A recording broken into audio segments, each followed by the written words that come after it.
Hello everyone, स्वागत है आप सभी का हमारे यूट्यूब चैनल पर। आज हमारा जो टॉपिक है वो लेसन फर्स्ट के न्यूमेरिकल्स हैं। तो आपके सामने कुछ न्यूमेरिकल्स लिखे हुए हैं। अभी आपके सामने सिर्फ वही न्यूमेरिकल्स लिखे हुए हैं जो सिर्फ डायरेक्ट फार्मूला बेस्ड हैं या जो इजी हैं करने में। एक बार हम प्रैक्टिस करना चाहते हैं कि न्यूमेरिकल्स को करने का तरीका क्या रहेगा, प्रोसेस क्या रहेगा। तो एक बार वही न्यूमेरिकल है जो डायरेक्ट फार्मूला बेस्ड पर जाएंगे, और जो कंसेप्चुअल क्वेश्चंस हैं वो हम थोड़ा सा इसके बाद डिस्कस करेंगे। तो देखिए, सबसे पहला क्वेश्चन हमारा है, दो एक समान तथा बराबर आवेशों को, दो एक समान तथा बराबर आवेशों को, इसका मीनिंग क्या है? जो दोनों आवेश हैं उनकी प्रकृति एक समान है, उनका परिमाण भी क्या है? बराबर। उन्हें 3 मीटर की दूरी पर, उनके बीच की डिस्टेंस कितनी है? 3 मीटर। तो क्वेश्चन को पढ़ के हमने, मैं इन क्वेश्चन को इसलिए लिखा है मैंने एक साथ, और आसान क्वेश्चन को इसीलिए लिया एक बार पहले, जिससे कि आपको क्वेश्चन की लैंग्वेज को समझकर उसमें डिमांड क्या है, वो क्वेश्चन क्या पूछना चाह रहा है, वो आपको इजीली समझ आ जाए। तो क्वेश्चन के एक एक वर्ड का मतलब निकालना है। दो एक समान मतलब उनकी प्रकृति एक समान है, बराबर आवेश मतलब परिमाण एक समान है, 3 मीटर की दूरी आर दे रखा है, डिस्टेंस दे रखी है, पर रखने पर उनके मध्य बल 1.6 न्यूटन है। कितना है? 1.6 न्यूटन। एफ दे रखा है आपको, 1.6 न्यूटन का बल दे रखा है एफ। प्रतिकर्षण बल है। क्यों प्रतिकर्षण बल है? क्योंकि आवेश एक समान प्रकृति की है। एक समान आवेश का मतलब प्रकृति एक समान है, और समान आवेशों में, सहजातीय आवेशों में क्या होता है? प्रतिकर्षण बल। तो प्रतिकर्षण बल कार्य करता है।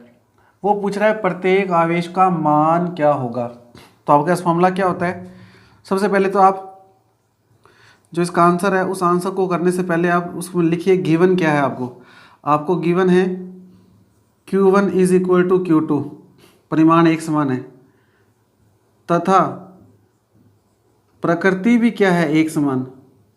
प्रकृति भी एक समान, इक्वल है। तो Q1 is equal to Q2 है। डिस्टेंस कितनी है? 3 मीटर। फोर्स कितना है? 1.6 न्यूटन। ये वैल्यूज आपको गिवन है। आप जानते क्या हैं? तो इसके बाद लिखेंगे वी नो दैट। आप क्या जानते हैं? आप जानते हैं बल का फॉर्मूला, कूलाम बल, F बराबर K Q1 Q2 अपॉन में आर स्क्वायर। F की वैल्यू आपको पता है 1.6, K की वैल्यू 9 गुणा 10 की पावर 9। अब Q1 और Q2 बराबर हैं, तो चाहे तो आप Q1 की जगह Q2 रख दीजिए, चाहे Q2 की जगह Q1 रख दीजिए, क्योंकि दोनों ही बराबर है। तो Q1 into Q1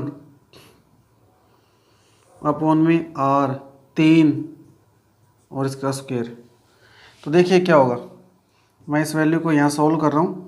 1.6 is equal to 9 into 10 की power 9, Q1 into Q1 square, 3 का स्क्वायर 9, 9 से 9 कैंसल, 10 की पावर 9 अपॉन में आएगा। तो आंसर क्या आएगा? R square is equal to 1.6 upon में 10 की पावर 9, पॉइंट हटेगा तो अपॉन में क्या आ जाएगा? 10। तो आर स्क्वायर बराबर आएगा 16 अपॉन में 10 की पावर 10। और जब वैल्यू ऑफ आर निकालें, स्मॉल आर, तो रूट लेंगे, 16 का रूट 4 और 10 की पावर 10 का रूट 10 की पावर 5। और हम इसको आगे सोल्व कर सकते हैं, आंसर आ जाएगा मीटर में। आगे सोल्व करना आपका न्यूमेरिकल हैंड है, आपको ये काम करना है। मैंने आपको क्वेश्चन की स्टेटमेंट क्या है, उसमें क्या रिक्वायरमेंट है वो बताया, और फॉर्मूला कौन सा लगेगा वो बताया। तो हल कैसे किया? आर 1.6 में से 10 पॉइंट हटाया तो यहाँ पर 10 आएगा, 10 की पावर 9, 10 की पावर 1, 10 की पावर 10। आर स्क्वायर बराबर 16 अपॉन में 10 की पावर 10 है, तो आर का मान क्या आएगा? रूट ऑफ 16 अपॉन में 10 की पावर 10। तो 16 का रूट 4 और 10 की पावर 10 का रूट 10 की पावर 5, डिवाइड करने के बाद इसका आंसर निकाल सकते हैं हम। तो ये आपका इसका आंसर है। तो फर्स्ट क्वेश्चन आपका कंप्लीट। इसके बाद नेक्स्ट क्वेश्चन देखिए, सेकंड क्वेश्चन।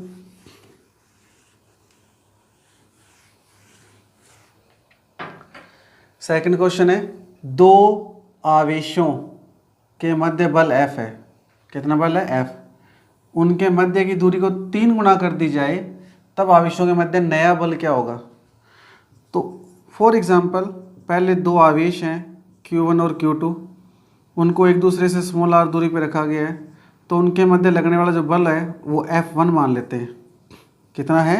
सॉरी, F मान लेते हैं, क्योंकि अकॉर्डिंग टू क्वेश्चन उनके मध्य बल F है। तो दो आवेश मैं मान लेता हूँ लेट Q1 एंड Q2 दो आवेश हैं जिन्हें स्मॉल r दूरी पर रखा गया है, स्मॉल r दूरी पर रखा गया है, ये मैंने मान लिया। अकॉर्डिंग टू क्वेश्चन नाउ क्या उनके बीच की दूरी कितनी कर दी? 3 गुना, यानी पहले r थे तो अब क्या हो गया 3r। तो नया बल आएगा F1, मान लें इसको, F1 बराबर K। आवेश के परिमाण के बारे में कोई बात नहीं करी क्वेश्चन में, तो Q1 Q2 ये आवेश का परिमाण होगा जो उन्हें मानना है। और दूरी r की जगह कितनी कर दी 3r, तो 3r का स्क्वायर, तो 3 का स्क्वायर 9, r का स्क्वायर r स्क्वायर। अब ये वैल्यू किसकी है K Q1 Q2 अपन में r स्क्वायर F की, तो F/9। इसका मतलब नया बल F1 पुराने बल F का 9वां भाग हो जाएगा, यानी बल के मान में क्या हो जाएगी कमी। तो कुल मिला के आपका दूसरा क्वेश्चन का आंसर आएगा कि नया बल पुराने बल का 9वां भाग हो जाएगा, 9 गुना कम हो जाएगा। तो ये आपका दूसरा क्वेश्चन आसान है। इसके बाद थर्ड क्वेश्चन की स्टेटमेंट देखिए। थर्ड क्वेश्चन क्या कहता है? थर्ड क्वेश्चन कह रहा है किसी वस्तु को 5 × 10⁻⁻9 कूलम आवेश। थर्ड क्वेश्चन Q का मान है 5 × 10⁻⁻9 कूलम, सॉरी -19 कूलम, 5 × 10⁻19 कूलम से धनावेशित किया गया है। अब धनावेशित किया गया तो यहाँ से मीनिंग है कि उसमें से इलेक्ट्रॉन निकाले गए हैं। इलेक्ट्रॉन निकालते हैं जब वस्तु क्या होती है धनावेशित। और वो पूछ भी क्या रहे, निकाले गए इलेक्ट्रॉनों की संख्या। क्वेश्चन आसान है, Q बराबर Ne से कीजिए। आप लिखोगे वी नो दैट, आवेश के क्वांटीकरण के सिद्धांत से Q बराबर Ne। Q का मान 5 × 10⁻19, N का मान ज्ञात करना है। और इलेक्ट्रॉन का चार्ज क्या होता है 1.6 × 10⁻19। 10⁻19 से 10⁻19 कैंसल, तो N की वैल्यू आएगी 5/1.6, ये वैल्यू इसके भाग में आएगी। पॉइंट हटेगा तो यहाँ 0, तो N का मान आएगा 50/16। डिवाइड करें तो 3 पे भाग जाएगा 48, 2, 0, लगभग 3.1 समथिंग। क्योंकि n का मान पूर्णांक होता है, n एक इलेक्ट्रॉनों की संख्या है, पूर्णांक है।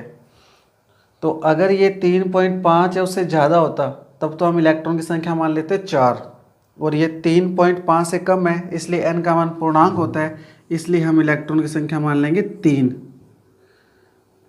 तो यहाँ पे उस वस्तु से कितने इलेक्ट्रॉन निकाले गए हैं? 3 इलेक्ट्रॉन निकाले गए हैं। तो ये आपका आंसर है। ये बात ध्यान रखने वाली है कि n का मान हमेशा पूर्णांक ही होगा। हमने पढ़ा है आवेशों के क्वांटीकरण के सिद्धांत में कि निकाले गए या ग्रहण किए गए इलेक्ट्रॉनों की संख्या हमेशा पूर्णांक होगी, क्योंकि कोई भी वस्तु इलेक्ट्रॉनों को हमेशा पूर्ण संख्या के रूप में स्थानांतरित करती है या ग्रहण करती है। इसे आवेशों को क्या कहते हैं? क्वांटीकरण का सिद्धांत, कि इलेक्ट्रॉनों का स्थानांतरण सतत रूप में न होकर विभक्त रूप में होता है, डिस्क्रीट रूप में होता है।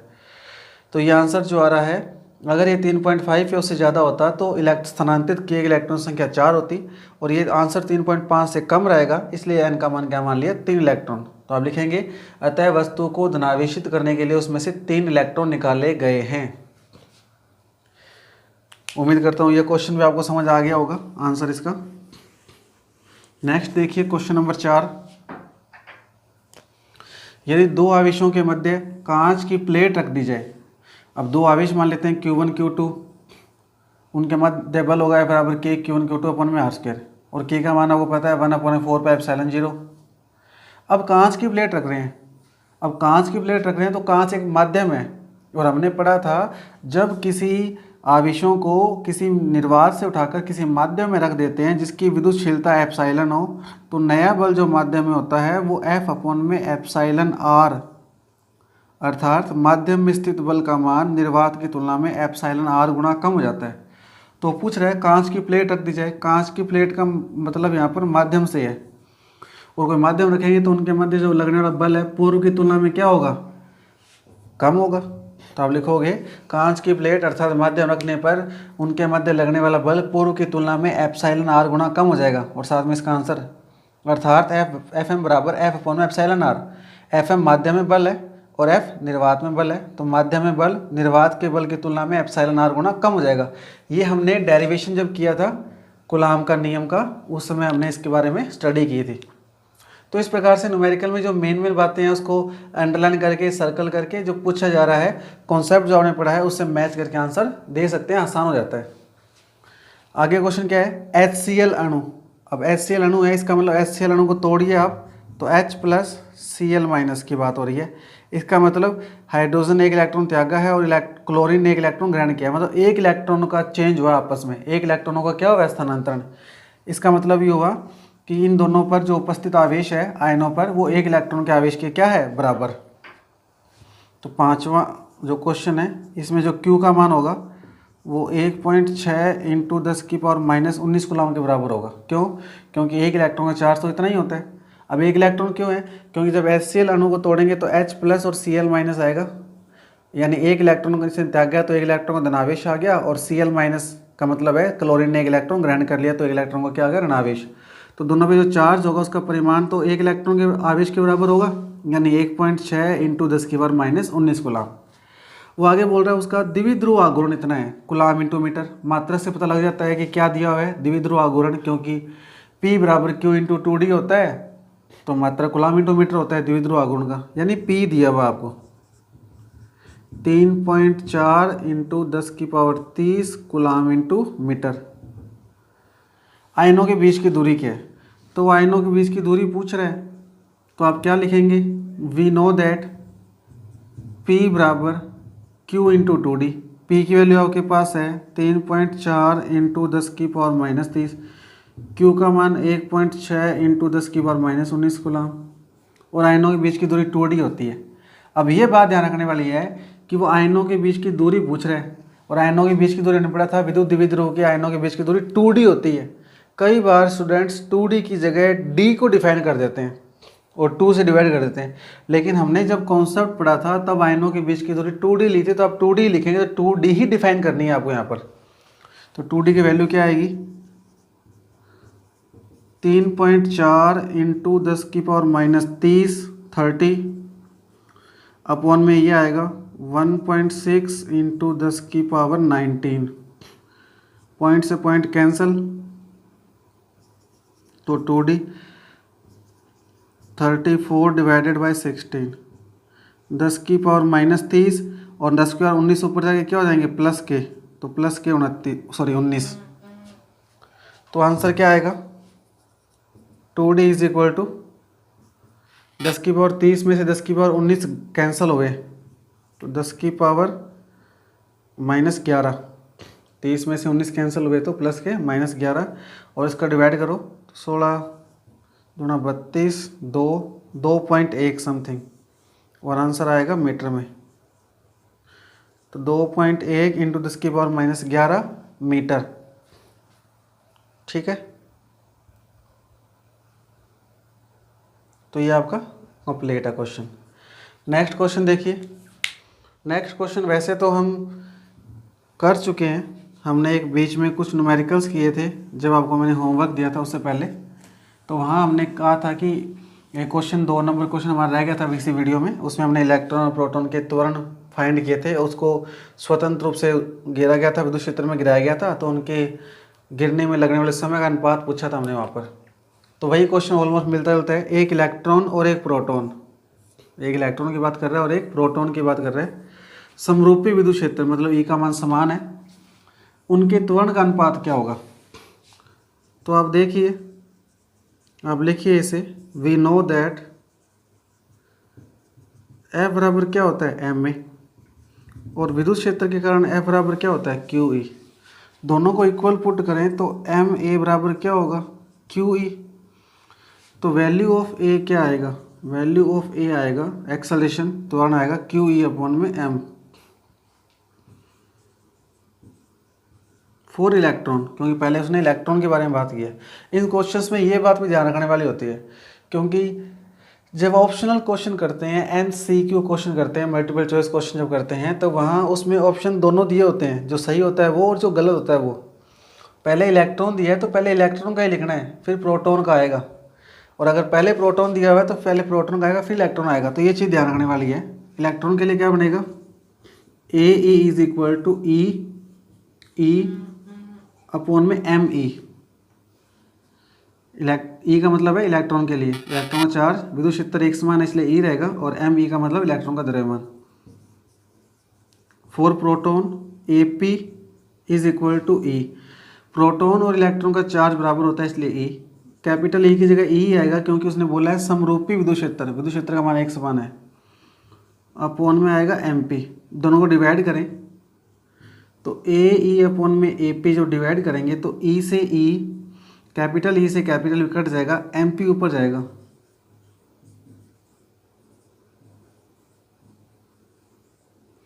तो ये आएगा इलेक्ट्रॉन और प्रोटॉन के त्वरण का अनुपात, ए ई अपॉन में ए पी बराबर एम पी अपॉन में एम ई। और यदि प्रोटॉन इलेक्ट्रॉन का पूछा होता तो ये रिवर्स हो जाता। तो अकॉर्डिंग टू क्वेश्चन ये आपका आंसर कंप्लीट है। नेक्स्ट देखिए 7 नंबर क्वेश्चन आपका,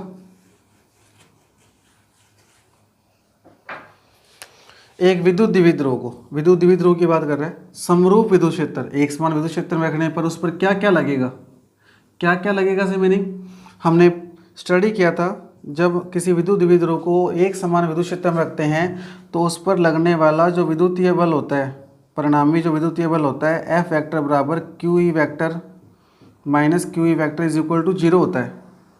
स्टडी किया था हमने, क्योंकि जो एफ बराबर क्यू ई वेक्टर होता है बल, ये तो लगता है विद्युत क्षेत्र की दिशा में, और एफ बराबर माइनस क्यू ई वेक्टर लगता है, ये बल लगता है विद्युत क्षेत्र के विपरीत दिशा में। तो परिणामी बल तो क्या होता है 0। इसीलिए वह विद्युत द्विध्रुव उस विद्युत क्षेत्र में स्थानांतरीय गति नहीं करता, परंतु इन दोनों बलों की क्रिया रेखा अलग अलग होने के कारण इन दोनों बल मिलकर एक बल युग्म का निर्माण कर लेते हैं, बल आघूर्ण का निर्माण कर लेते हैं। और वो बल आघूर्ण इस विद्युत द्विध्रुव को उस विद्युत क्षेत्र में घुमाने का प्रयास करता है। घुमाने का प्रयास करेगा तो उस पर क्या लगेगा, बल आघूर्ण। तो उस बल आघूर्ण का फॉर्मूला क्या था, टो बराबर पी ई साइन थीटा। तो इस क्वेश्चन का आंसर मैं बोल रहा हूँ, एक विद्युत द्विध्रुव को समरूप विद्युत क्षेत्र में रखने पर उस पर लगने वाला विद्युतीय बल ए बराबर Q E vector plus minus Q E vector is equal to 0 होगा। परंतु दोनों बलों की क्रिया रेखा अलग अलग होने के कारण दोनों बल उस विद्युत द्विध्रुव को उस विद्युत क्षेत्र में घुमाने का प्रयास करते हैं, उसे समांतर लाने का प्रयास करते हैं, जिसके कारण उस पर लगने वाला बल आघूर्ण होगा टो बराबर P E sine theta. Next question 8 number, विद्युत क्षेत्र में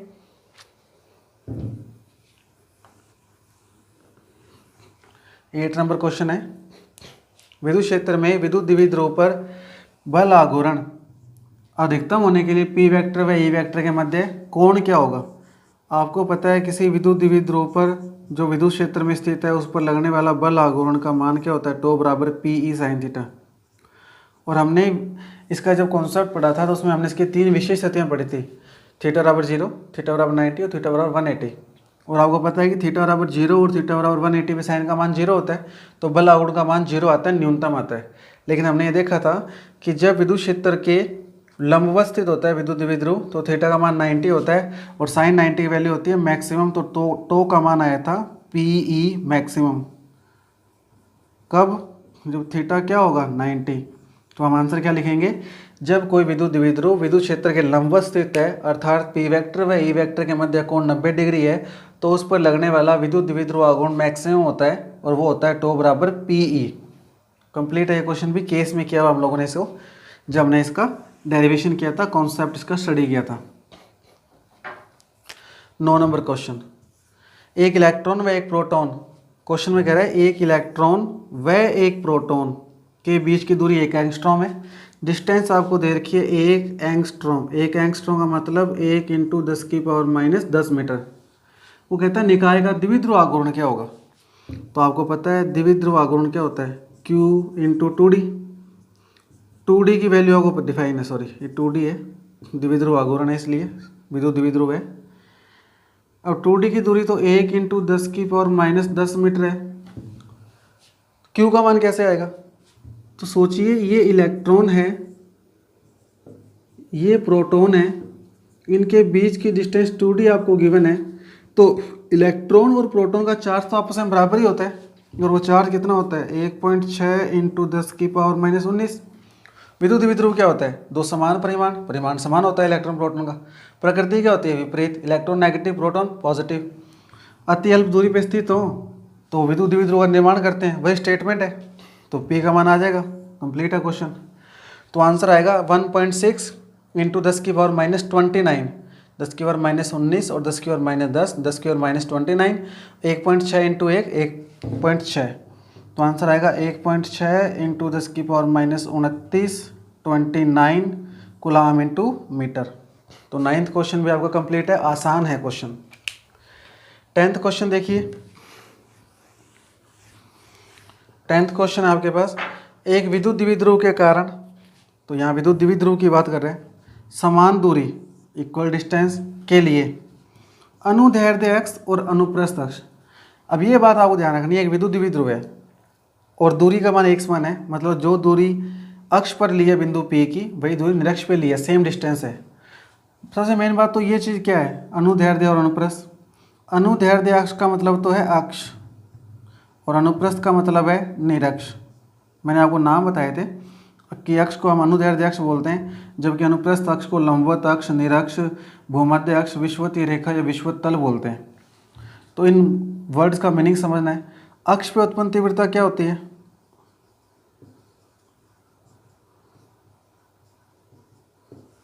ई अनुदैर्ध्य। 10वें क्वेश्चन का आंसर है 10th क्वेश्चन का, ई अनुदैर्ध्य या ई अक्ष इज इक्वल टू 2 ई निरक्ष, जिसे हम क्या कह सकते हैं, अनुप्रस्थ। सही है। वो कह रहा है अनुदैर्ध्य और अनुप्रस्थ अक्षों पर उत्पन्न विद्युत क्षेत्रों का अनुपात, तो इसे अपॉन में लिया ये, तो ई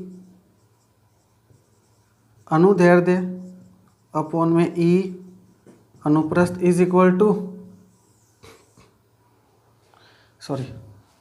ई अनुदैर्ध्य अपॉन में ई अनुप्रस्थ, तो 2/1। और अगर वो पूछता अनुप्रस्थ और अनुदैर्ध्य तो रिवर्स हो जाता।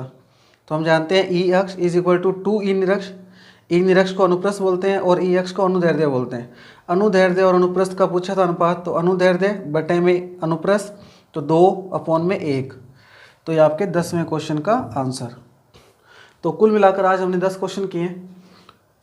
उम्मीद है अगले वीडियो में हम इसके बाद के जितने भी क्वेश्चन हैं, लगभग 20 या 25 क्वेश्चन एक ही वीडियो में सम्मिलित रूप से हल करेंगे।